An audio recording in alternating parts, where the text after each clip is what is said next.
fe de Abraham, salgo de casa y dejo todo atrás. Estoy dispuesto a todo con el Señor. Hoy le obedezco porque es Dios amor. Soy peregrino siguiendo a José. Confío en Dios sin importar el camino. Sé que hay un plan de amor para mí, que al final me salvará de Egipto. Este es mi credo, credo, credo. Grita que Dios es la razón de mi fe. Este es mi credo, credo, credo. Soy peregrino porque voy junto a Él. Voy caminando con la iglesia. Nubes de fieles van hacia Él. Testigos de amor cuentan con su vida esta historia hasta la eternidad.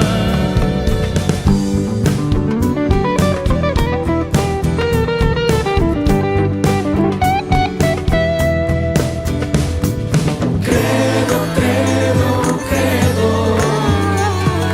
Credo, credo, credo.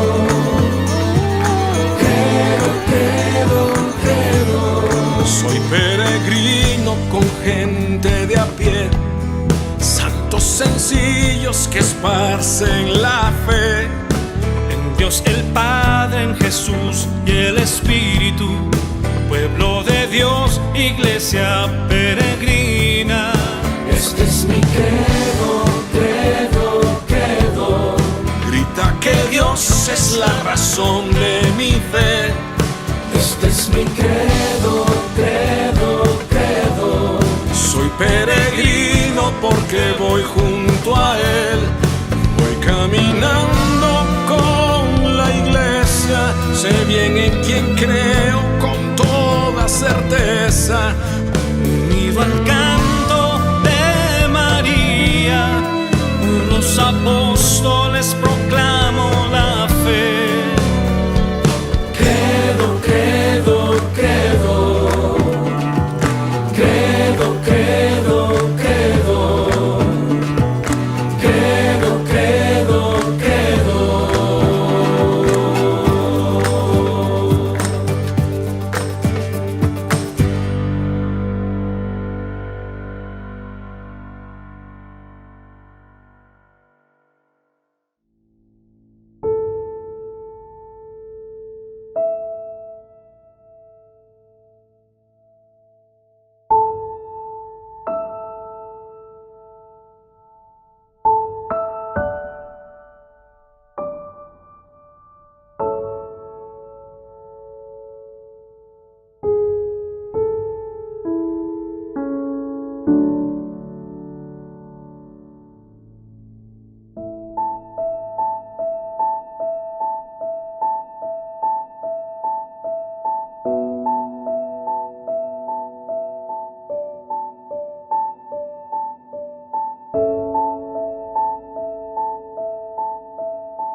Muy queridos amigos, muy buenos días, queridos peregrinos virtuales, queridos hermanos. Estamos iniciando hoy en esta capilla de Santa María Magdalena, en Magdala, en Duquinaltum. Estamos iniciando nuestro 11º día de peregrinación y tenemos hoy un tema maravilloso que nos toca profundamente. Un tema que intentamos pensar a dónde lo vamos a grabar, y la verdad es que estaba muy difícil encontrar un lugar adecuado, porque ¿dónde creó Dios al ser humano? ¿Dónde lo creó? Bueno, finalmente decidimos por esta capilla por una razón muy sencilla que les voy a mostrar. Este maravilloso mosaico de Jesús y María Magdalena fue pensado, entre otras cosas, con esta imagen que ustedes ven aquí, estas dos manos de Jesús y de María Magdalena que nos recuerdan de algún modo las dos manos de la Capilla Sixtina, esas dos manos donde Dios Padre está creando al ser humano ahí en el centro de la Capilla Sixtina. Una imagen preciosa que todo mundo conoce, espero la vamos a tratar de poner para que la vean. Y con esa imagen de la Capilla Sixtina, María Jesús Ortiz de Fernández diseñó en parte este maravilloso mosaico de Jesús y de María Magdalena. Y no lo hizo al azar, como ustedes se pueden imaginar, tenía una intención en el fondo muy hermosa que sacamos en aquellos días que estábamos diseñando este mosaico. La sacamos de una homilía del Papa Benedicto. Era la Pascua, no recuerdo exactamente el año, 2012, 2011, no recuerdo, y estábamos pensando en este mosaico cuando el Papa dijo que la aparición de Jesús a María Magdalena el domingo de la resurrección estaba, digamos, ambientada en la imagen de Adán y Eva. Entonces Jesús es el nuevo Adán y María Magdalena de algún modo es la figura de la mujer nueva, una nueva Eva. Y por eso pensamos en esta capilla, en este lugar, para tener hoy nuestra catequesis y nuestra celebración eucarística. Estamos en el 11º día de nuestra peregrinación y pues hemos venido ya recorriendo en buena parte nuestro credo, nuestro catecismo, ¿verdad? Con el catecismo de la Iglesia Católica partimos desde Tel Dan con Abraham, seguimos con Jacob, hemos ido viendo, luego llegamos a Dios, creo en Dios Padre, creador del cielo y de la tierra, y ayer en Rosh Hanikra hablamos de la creación de todo lo visible y lo invisible. Y nos quedamos así como en el umbral, como en la puerta de entrada a la creación del ser humano, a la creación de nosotros. Queridos hermanos, quiero insistir mucho en la catequesis de hoy por una razón. En las últimas décadas, nuestra cultura, es decir, todo lo que aprendemos, de cualquier índole que sea, intelectual, práctico, social, etcétera, todo lo que el ser humano aprende, eso es la cultura. La naturaleza es con lo que uno nace, la cultura es lo que uno aprende. Nuestra cultura se ha ido orientando mucho en un sentido muy laicista, muy horizontal, muy sin Dios. Tenemos que decirlo con pena porque no es razonable, no es justo, no es la verdad del hombre el ser y el actuar sin Dios, a lo sin Dios. Entonces, cuando se corta esta doctrina de la creación y perdemos de vista que yo soy un don de Dios para mí y mi cuerpo es un don de Dios para mí, con todo lo que eso implica, mi alma y mi cuerpo, mi ser, persona, ser humano. Soy criatura de Dios, amada por Dios, hecha por Dios directamente. Entonces caemos en la arbitrariedad de que yo soy lo que me da la gana. Y yo escojo actuar y ser lo que me da la gana. Y entonces nos desvinculamos de Dios, ¿verdad? Nos desvinculamos de Dios en la libertad, en el uso de nuestro cuerpo, en el uso de nuestras facultades, de nuestras funciones, por una dimensión muy horizontal y muy pobre, diría yo, empobrecida del ser humano. Cuando el Papa Juan Pablo II comenzó su pontificado, escribió su primera encíclica, Redemptor Hominis, el Redentor del hombre.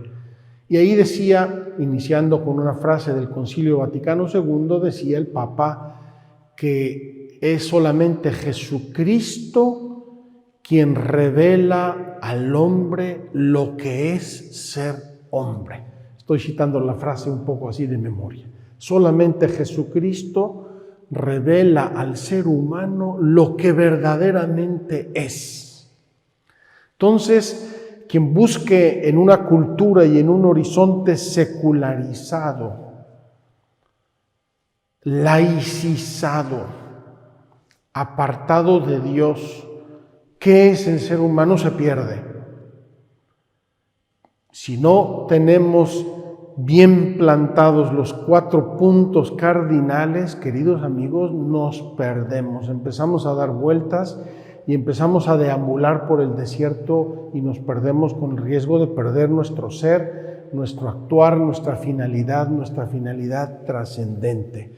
Nos hiciste, Señor, para ti y nuestro corazón no descansa hasta que no esté en ti, dijo el grande San Agustín. Vamos pues a entrar, queridos hermanos, en este tema maravilloso que nos concierne tanto, que nos debería apasionar, es decir, somos criaturas amadas de Dios. Dios nos creó, Dios crea el ser humano. Cada ser humano, Dios le infunde el alma, directamente viene de Dios y por lo tanto este episodio de la creación que vamos a leer en el Génesis no solamente es una expresión, un modo de expresar la creación del ser humano por Dios directamente en la antigüedad, al inicio, sino que sigue siendo una realidad.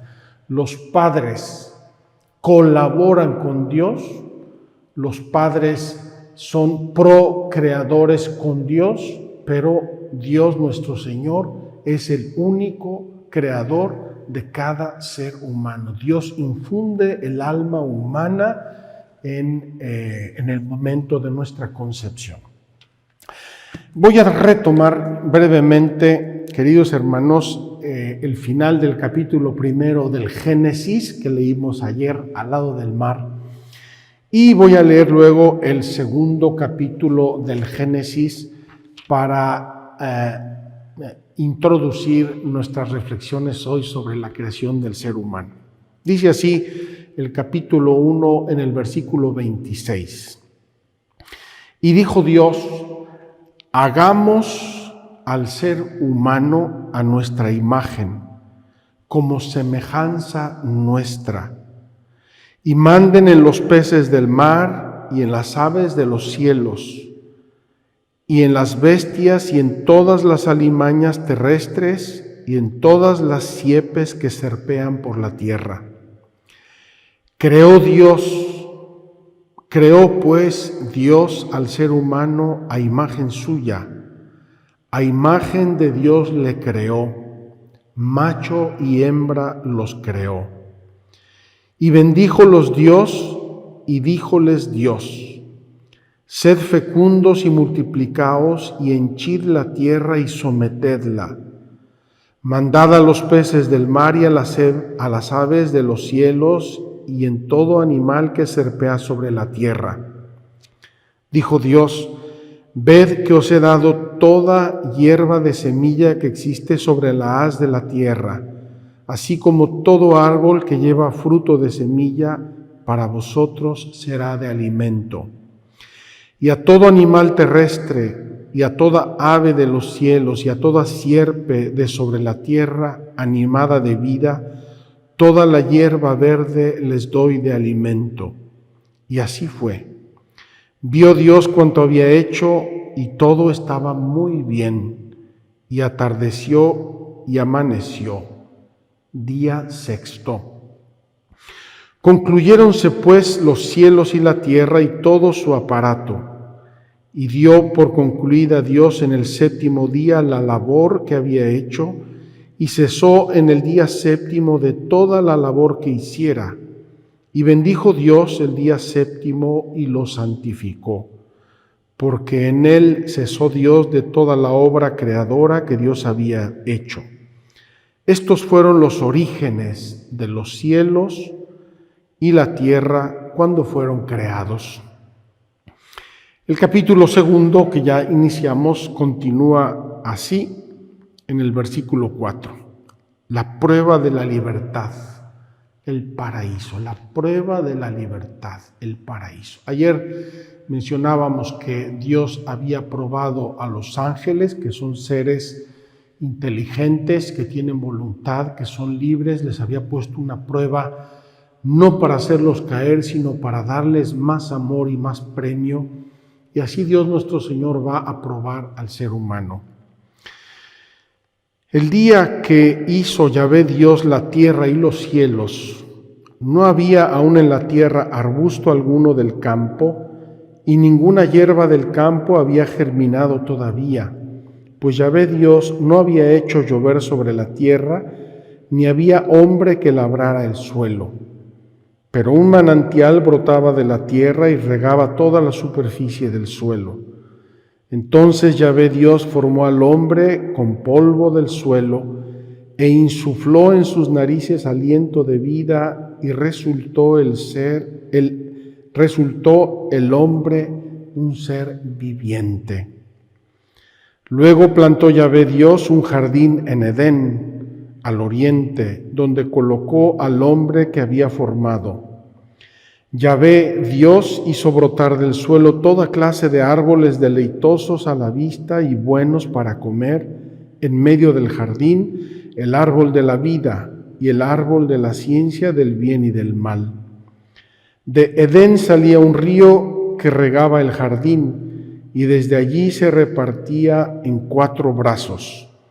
El uno se llamaba Pisón, es el que rodea todo el país de Havilá, donde hay oro. El oro de aquel país es fino. Allí se encuentra el bidelio y el ónice. El segundo río se llama Gihón, es el que rodea el país de Cus. El tercer río se llama Tigris, es el que corre al oriente de Asur. Y el cuarto río es el Éufrates. Tomó pues Yahvé Dios al hombre y le dejó en el jardín de Edén para que lo labrase y cuidase. Y Dios impuso al hombre este mandamiento: de cualquier árbol del jardín puedes comer, mas del árbol de la ciencia del bien y del mal no comerás, porque el día que comieres de él morirás sin remedio. Dijo luego Yahvé Dios: no es bueno que el hombre esté solo, voy a hacerle una ayuda adecuada. Y Yahvé Dios formó del suelo todos los animales del campo y todas las aves del cielo, y los llevó ante el hombre para ver cómo les llamaba, y para que cada ser viviente tuviese el nombre que el hombre le diera.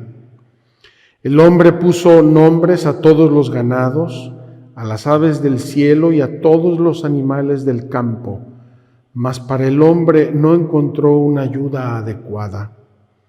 Entonces Yahvé Dios hizo caer un profundo sueño sobre el hombre, el cual se durmió, y le quitó una de las costillas, rellenando el vacío con carne. De la costilla que Yahvé Dios había tomado del hombre, formó una mujer y la llevó ante el hombre. Entonces éste exclamó: esta sí que es hueso de mis huesos y carne de mi carne, porque del varón ha sido tomada. Por eso deja el hombre a su padre y a su madre y se une a su mujer y se hacen una sola carne. Estaban ambos desnudos, el hombre y su mujer, pero no se avergonzaban uno del otro. Termina aquí el capítulo 2 del Génesis. Queridos amigos, queridos hermanos, el catecismo va a tomar todas estas verdades que están expresadas en el Génesis y los va a leer a la luz de Cristo. San Pablo no escatima palabras para decir: hubo el primer Adán, el primer ser humano, y el nuevo Adán, que es Cristo. Como que la obra de la creación y la obra de la redención se reflejan su luz una a la otra. Y esto es lo que el Catecismo de la Iglesia Católica nos va a expresar en 4 breves párrafos. Primero dice: a imagen de Dios. El segundo dice: el ser humano es uno con cuerpo y alma, es una composición de cuerpo y alma, es un ser. Luego nos habla de el hombre y la mujer como 2 criaturas salidas de la mano de Dios que se complementan, para terminar luego con el hombre en el paraíso. ¿Cómo vivía el hombre en el paraíso? Primera cosa, el Génesis nos habla de esta creación del hombre a imagen y semejanza de Dios. ¿Qué significa imagen y semejanza de Dios? Significa que Dios nos dotó como seres especiales, podemos decirlo así, a diferencia de todos los seres animales, vegetales, etcétera, minerales que había formado antes. Un buen día Dios dice: ahora voy a hacer un ser especial, el hombre, a imagen y semejanza de Dios. Es decir, nos dotó de una inteligencia racional y de una voluntad. Es decir, nos hizo seres libres. Y esto es la participación muy especial, extraordinaria, que Dios nuestro Señor quiso dar al ser humano: conocerlo y amarlo, optar por él. E incluso Dios se jugó el riesgo de decir: voy a hacerlo libre aún a costa de que pueda no elegirme, de que pueda desobedecerme. Queridos hermanos, esto nos cuesta un poco entenderlo y lo tenemos que ver también en lo que es la paternidad y maternidad humanas. Los padres crean a sus hijos, conciben a sus hijos, los traen al mundo, los educan y saben que su paternidad y maternidad, que su autoridad sobre los hijos va a ir en disminución hasta que el hijo sea capaz de elegir por sí mismo, a riesgo incluso de hacer malas elecciones. Y ahí los padres tienen sus límites bien definidos. Pues fíjense qué amor nos tuvo Dios, qué delicadeza, qué generosidad. nos hizo seres inteligentes, dotados de inteligencia racional y de voluntad y de libertad para amarlo. Queridos amigos, voy a hacer un brevísimo excursus, un paréntesis, si me permiten, para distinguir entre la inteligencia animal y la inteligencia de los seres humanos. Miren, la inteligencia animal es una inteligencia práctica. Es una inteligencia que está limitada prácticamente a la percepción del animal inmediata. En cambio, el ser humano puede abstraer, puede separarse de la realidad y puede conocer el pasado, puede prever el futuro en cierta medida, puede gobernar de algún modo y gobernarse sobre el tiempo. Entonces, la inteligencia racional del ser humano es capaz de ordenar muchos medios para un fin. A veces ciertas mentalidades que adoptan el evolucionismo un poco radical o un cierto animalismo muy respetable pero muy equívoco en cuanto que hacen al hombre casi como un superanimal. No es un superanimal, es un ser que Dios creó como tal, ser humano, diverso y además Señor de la creación. Miren, un animal inteligentísimo, vamos a suponer un perro, puede aprender ciertos hábitos y poco a poco hacer unas ciertas rutinas, pero no puede pasar de ahí. Yo no le puedo decir a mi perro, que además es muy inteligente, se llama Soter, nuestro perrito que es inteligentísimo, yo digo que solo le falta hablar. Yo no le puedo decir a mi perro, oye, Soter, por favor, organízate un viaje a México, compra los billetes de avión, reserva un taxi o un coche para cuando lleguemos a Madrid y organízame la agenda en México. Imposible. Soter, inteligentísimo, repito, a lo mejor intuye cuando voy a salir de casa y se pone triste, percibe dónde está su alimento y a lo mejor le gusta más una cosa que otra, y a lo mejor le va a robar el alimento al perro del vecino, pero cosas muy limitadas, muy al alcance inmediato de los sentidos. El ser humano está por encima de esto por su inteligencia racional abstractiva. Y así aprende de la historia, aprende de las ciencias, aprende y aplica y programa, planea, edifica. Por ejemplo, dicen que nosotros venimos del chimpancé. Muy respetable la teoría, pero yo no la concibo. Yo creo que el ser humano, por lo menos cuando Dios le infundió, aunque pudo haber algo de evolución, pero cuando Dios le infundió el alma racional, cuando Dios quiso, ese momento dejó de ser ese animal en evolución. Bien, el ser humano puede ordenar muchos medios para un fin y medios que no tiene en absoluto al alcance de los sentidos. Como les digo, organizar un viaje, construir un edificio. Aquí no hay nada, es un campo. Bueno, yo quiero hacer un edificio de 20 pisos. Ningún animal, por más evolucionado que sea y por más inteligente que sea, puede de ningún modo ni de lejos ni soñar una cosa semejante. Entonces, Dios nuestro Señor, cuando dice la Biblia que creó al ser humano a su imagen y semejanza, está diciendo esto. Es la única criatura en la tierra a la que Dios ha amado por sí misma. El amor de Dios, el ser humano no es fin para nada. No puede ser instrumentalizado ni usado como un fin para nada. Y esto también nosotros lo llamamos y lo identificamos como el ser persona. La persona humana, es decir, el ser humano que tiene una dignidad que le regaló Dios y que la hace ser un ser racional, libre. que tiene una voluntad y una inteligencia.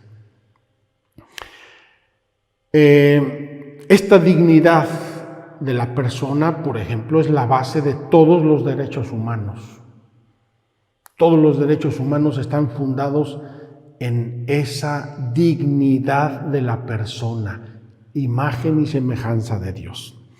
Dios creó todo para el hombre, ya lo acabamos de leer al final de la creación, aves, reptiles, peces, etcétera. Dice al ser humano: tú gobiérnalo, es para ti, lo pongo en tus manos. Y eso significa que el ser humano tiene un valor infinitamente superior a cualquier cosa y a cualquier ser que no sea la persona humana. Dios nuestro Señor nos creó para amarle y servirle, por eso Él puso unas leyes. Él es el único que puede y debe poner las leyes al ser humano, digo las leyes constitutivas del ser humano, no las leyes humanas. Y Él es el que nos regala este camino de libertad. Solamente, dijimos antes, a la luz de Cristo, el nuevo Adán, se esclarece toda la dignidad del ser humano. Cuando Él nos habla de Dios Padre, cuando Él nos habla de la igualdad de todos los seres humanos, cuando Él nos habla y nos muestra con su pasión y su entrega lo que Dios ama al ser humano, incluso cuando ha pecado, cuando se ha alejado de Él.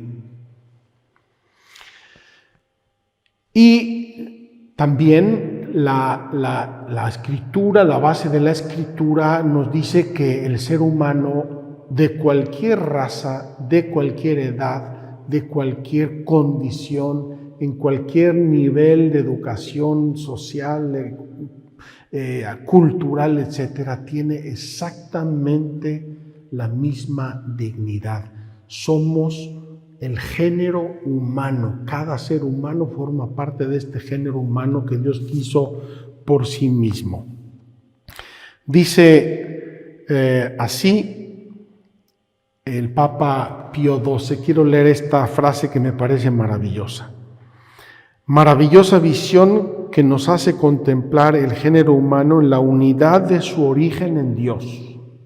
Origen. En la unidad de su naturaleza, compuesta de igual modo en todos, de un cuerpo material y de un alma espiritual. En la unidad de su fin inmediato y de su misión en el mundo. En la unidad de su morada, la tierra, cuyos bienes todos los hombres, por derecho natural, pueden usar para sostener y desarrollar la vida.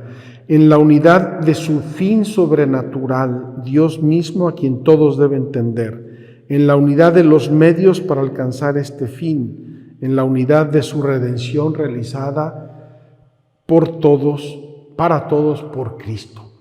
Unidad de naturaleza, unidad de fin, unidad del mundo, unidad de dignidad, unidad de todo. El ser humano, segundo apartado, es un compuesto. Queridos hermanos, el alma humana es espiritual, nosotros desde la filosofía, pero vale para la teología y la fe, es un espíritu encarnado.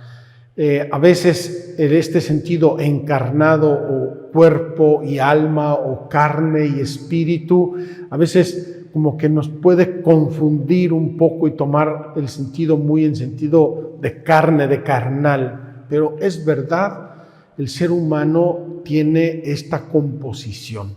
Queridos hermanos, basta tener un dolor de muelas para saber que somos un espíritu encarnado, porque no puede uno ni pensar. Soy inteligentísimo, soy un genio, soy no sé cuántas cosas, pero si tengo un dolor de muelas tremendo no puedo ni pensar. Fíjense hasta qué punto estamos condicionados en nuestro cuerpo y en nuestra alma. Y lo mismo, hay gentes que tienen el cuerpo hecho polvo, pero tienen un alma fuerte, vigorosa, valiente, y se entrega y lucha y sobresale. Es importantísimo que nuestro cuerpo y nuestra alma tengan esta armonía. Esa la teníamos perfecta en el paraíso, pero como vamos a ver, la perdimos por el pecado original. Entonces, tenemos por eso también, queridos hermanos, la dignidad con que debemos cuidar nuestro cuerpo, el pudor, la decencia, el cuidado, la salud, porque yo soy mi cuerpo y yo soy mi alma, y tenemos que cuidar igualmente los dos, y por eso mens sana in corpore sano. Hay una mente sana en un cuerpo sano. Fíjense cuántas conclusiones pedagógicas, físicas, educativas, sociales para cuidar el cuerpo y el alma. Hace unos días recibí un video interesantísimo de un historiador español que hablaba de la pandemia y hablaba de una pandemia que hubo en el Imperio Romano allá por el segundo siglo. Interesantísimo el video, pero el emperador romano, no recuerdo ahora si era Marco Aurelio, creo que era Marco Aurelio, que fue un gran emperador romano y un hombre muy sabio, decía que era mucho peor las pandemias del espíritu. Las pandemias del espíritu, un virus en la inteligencia, un virus en la voluntad, un virus en la psicología, puede hacernos un daño terrible, probablemente peor que un virus de nuestro cuerpo. Esto es la unidad del cuerpo y del alma. La Iglesia enseña que cada alma espiritual es directamente creada por Dios. No es producida por los padres, es directamente creada por Dios y que es inmortal. Queridos hermanos, cuando un ser humano viene a este mundo desde el día 1 de su concepción en el seno materno y cuando nace y cuando crece, etcétera, es un ser inmortal. Recuerdo aquí cómo me impresionó el Papa Benedicto, entonces Cardenal Ratzinger, en el inicio del cónclave donde fue elegido Papa. Dice, la Iglesia tiene la tarea más importante del mundo y de la historia, que no son libros ni edificios, sino cuidar almas inmortales. Cuidar almas inmortales.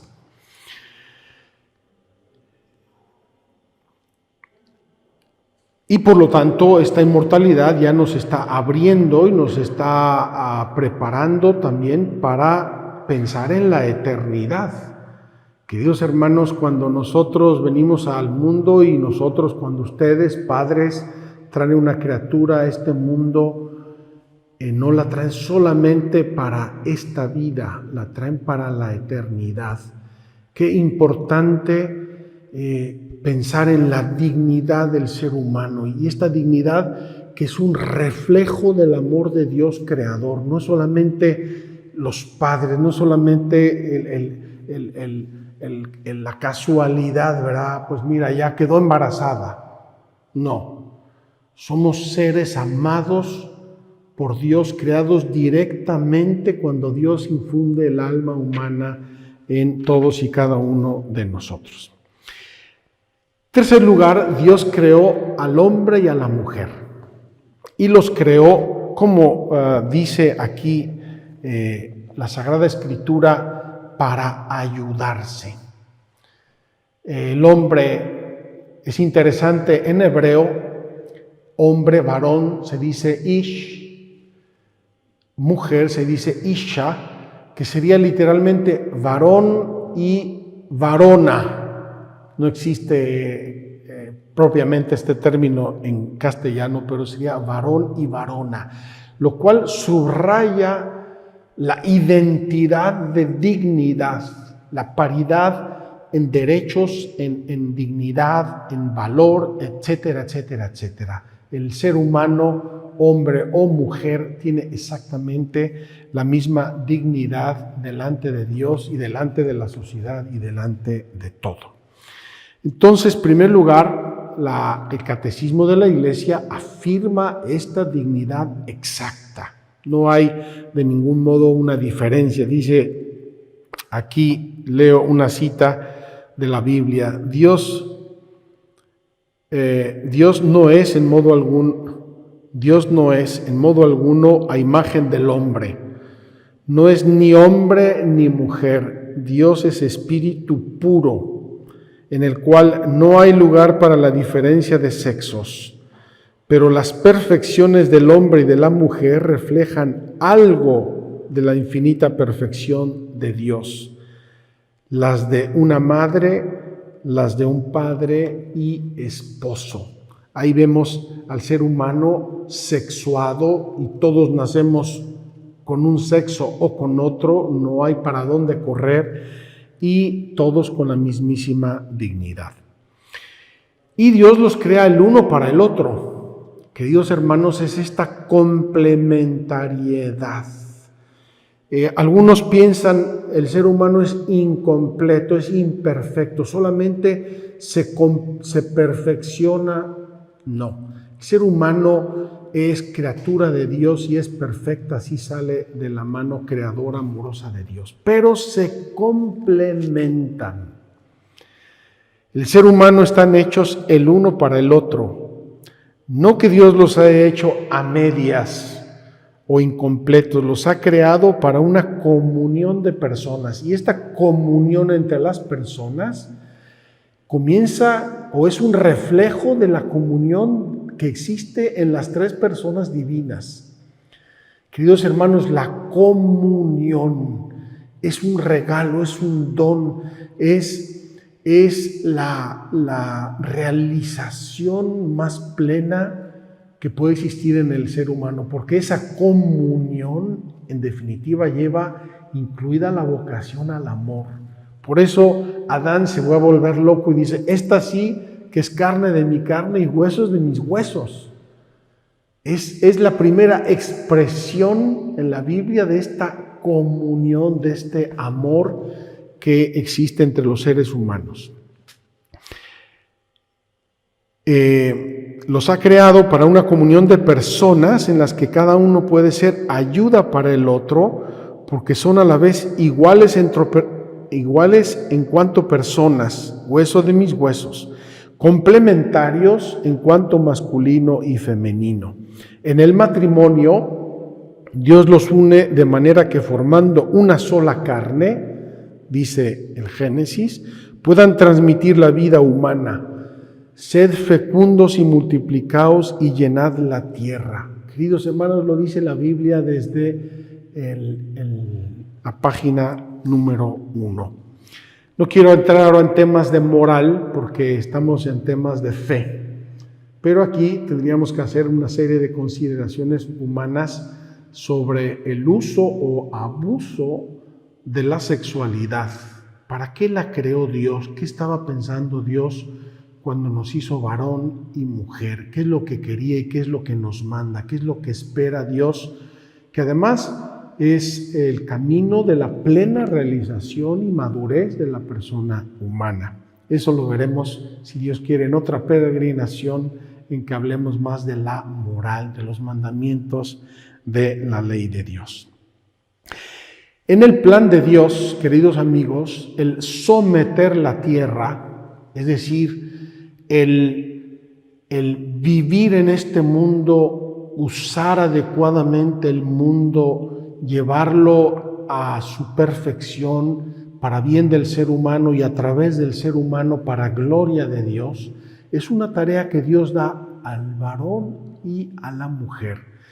En esto tendríamos que hacer algunas reflexiones serias y maduras de hasta qué punto, por ejemplo, ciertos periodos de la historia han estado mucho más marcados por el control y el pensamiento masculino y que a lo mejor nos ha faltado más presencia femenina para darle al mundo ese aire de ternura, de feminidad, de delicadeza que posiblemente ha faltado.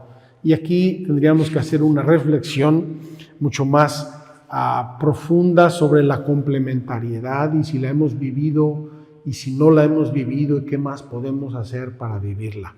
Ustedes saben que el Papa Francisco, desde el día 1 de su pontificado, ha insistido mucho en la necesidad de la Iglesia de seguir ahondando el papel de la mujer en el mundo, en la sociedad y en la Iglesia misma. Y por eso ha ido nombrando poco a poco a ciertas mujeres en cargos de mucha importancia y de mucha responsabilidad en la Iglesia. Recientemente nombró a una mujer francesa como secretaria del próximo Sínodo de los Obispos, cosa que nunca antes se había dado. Es solamente un ejemplo. Entonces, Dios llama al ser humano a someter el mundo, no de modo arbitrario y destructor, sino de modo inteligente, sabio y honesto, y en eso deben participar el hombre y la mujer que en la providencia divina han sido llamados al respeto de la creación. De ahí su responsabilidad frente al mundo que Dios les ha confiado. Queridos hermanos, el microcosmos de una casa, de una familia, ya nos muestra esta complementariedad del ser humano, varón y mujer, en el dominio del mundo. En una casa, la esposa, la madre, pone su toque, su espíritu, su delicadeza, su previsión, cuida mucho los detalles, y el varón, en cambio, es un poco más formal, es un poco más, va a las cosas grandes, etcétera, etcétera. En cada una de nuestras familias, y hay que recordar que todos los seres humanos nacemos de un hombre y de una mujer, y esta complementariedad es el microcosmos que Dios puso desde la creación del mundo para la armonía y el desarrollo de todo el cosmos. ¿Cómo estaba el ser humano en el paraíso?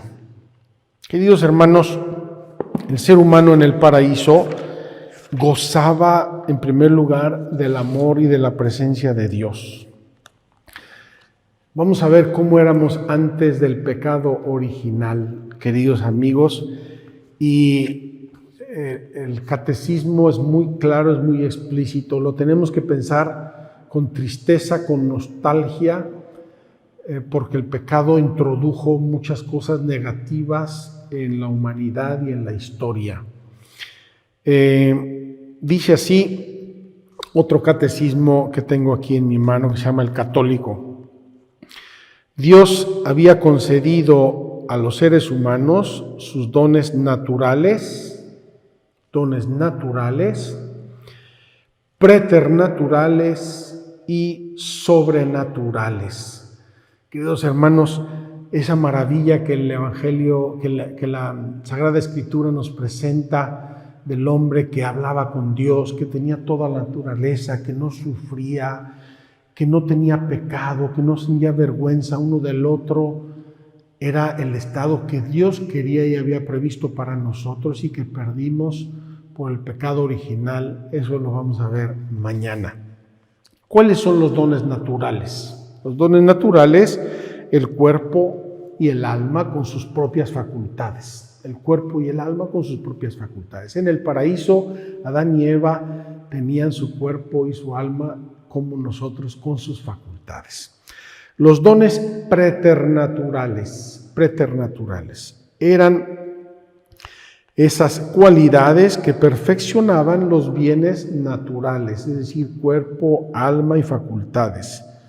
Con el pecado, esos perdieron estos dones y por lo tanto no los pudieron transmitir a sus hijos y a sus descendientes. ¿Cuáles eran estos dones preternaturales? El primero, el don de la integridad, es decir, el equilibrio de las pasiones y la inmunidad de la concupiscencia. Ya lo dice la Sagrada Escritura cuando dice que no sentían vergüenza uno del otro, no tenían el desequilibrio de las pasiones, ni tampoco tenían la concupiscencia, que es la tendencia al mal. Concupiscencia de la vida, de los ojos, de la carne, tendencia al mal, tendencia al pecado. Segundo don preternatural era la impasibilidad, es decir, la inmunidad de dolor, sufrimiento y enfermedad. Tal como salimos de la mano de Dios, queridos amigos, no sufríamos nada. No sufríamos nada. Ese es el estado paradisiaco que nosotros podemos imaginar. No sufríamos nada. En tercer lugar, el don de la ciencia.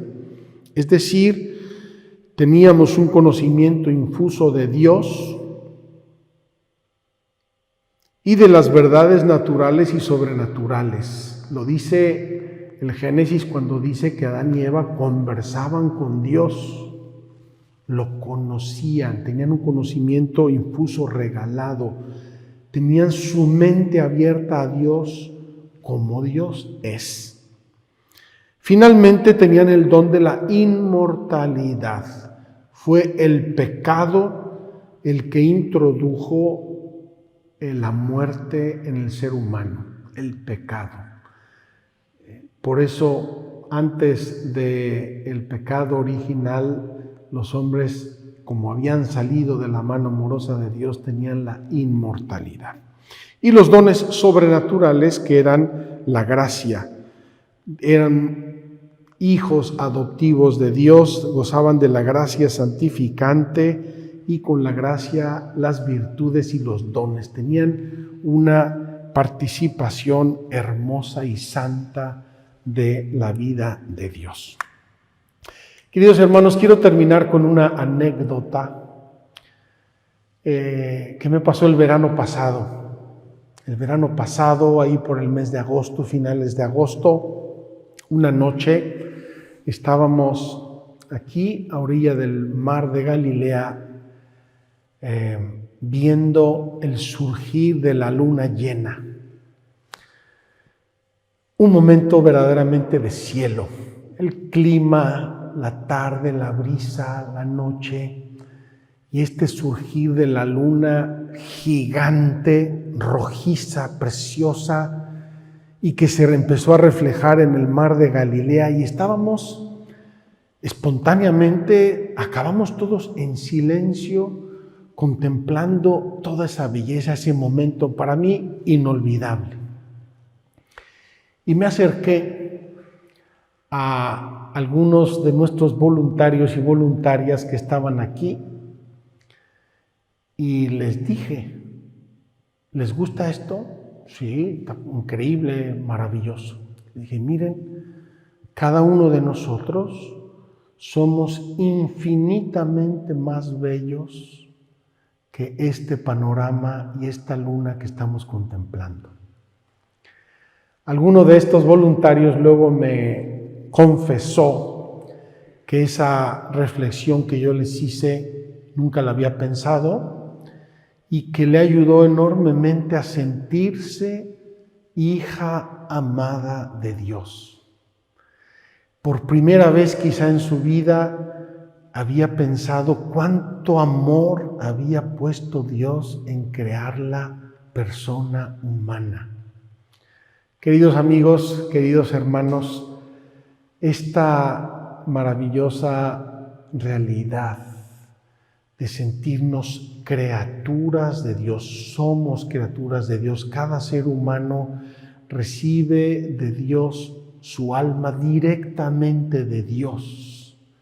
En el momento de su concepción es la base de nuestra dignidad, de nuestro valor, de nuestro respeto, de nuestra fraternidad y también, por supuesto, del amor y el respeto que debemos tener a Dios.